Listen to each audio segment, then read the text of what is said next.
Hi, Dr. Shaw. I'm going to be talking to you about a loss that I have experienced in my life. That was the death of my grandfather.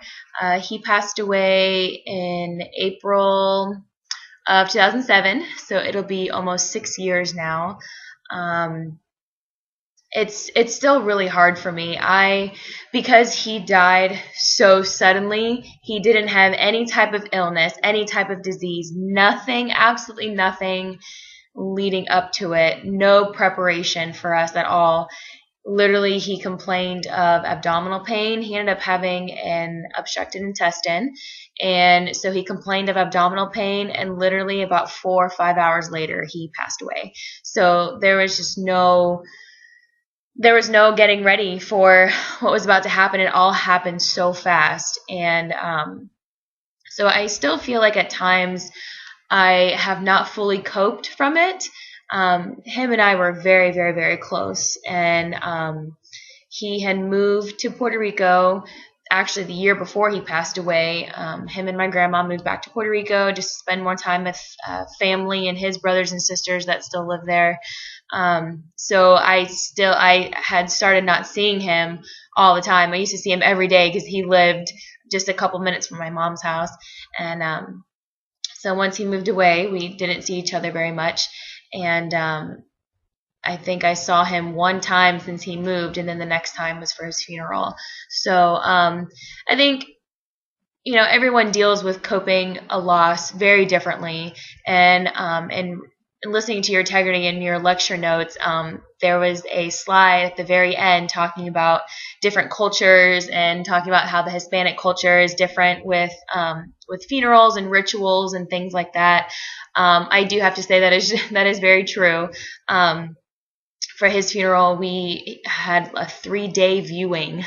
It was a Friday, Saturday, and Sunday morning. And then Sunday, late morning, early afternoon was his service. And then from there, he went and got cremated. And then another rituals that we have within the family, all the extended family came, second cousins, third cousins, fourth cousins, and, family members we hadn't seen in years that came from New York, they all come over for the funeral. And and then rituals that we do after funerals, which I know the American culture does it as well, is to celebrate the life of that person. So we went to this one restaurant afterwards to celebrate his life. He took my brother and I there every single time we visited Puerto Rico, and we visited him.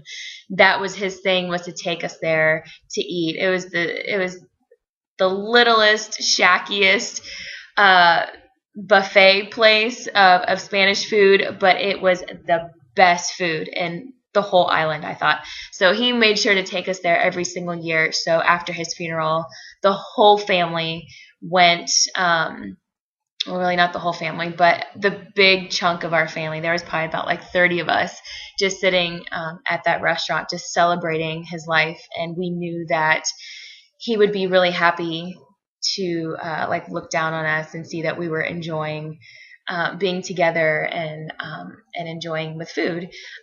So it's a little complicated to answer the question of how I coped with his loss, because there are still times where I dream about him. He'll show up in my dreams randomly. Either with school or, high school activities that I used to be involved in, whether it was dance or color guard or things like that. I would see him watching me and I'd be like, what are you doing here? And he would just be there. He wouldn't say anything. He would just be there. And I do still feel his presence sometimes, with things that he supported me with. And, I still feel that he's there. So, I've coped, I guess, in a positive way. I never retaliated after his death. I never did anything negative. I never drank excessively or, turned to drugs or anything like that. So I guess I did the normal type of coping where I was, sad, extremely, extremely sad, and, almost to the point of depression, not depression, but just very, very, very sad, for quite a few months until it started easing off.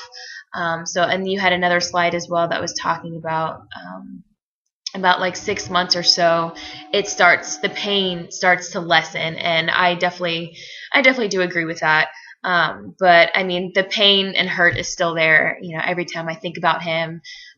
But it has become easier throughout the years, and definitely every time we still go to Puerto Rico, we still go to that same restaurant every single year, and just celebrate him and just talk about him, and it just reminds us about him. So that is all I have. Thank you.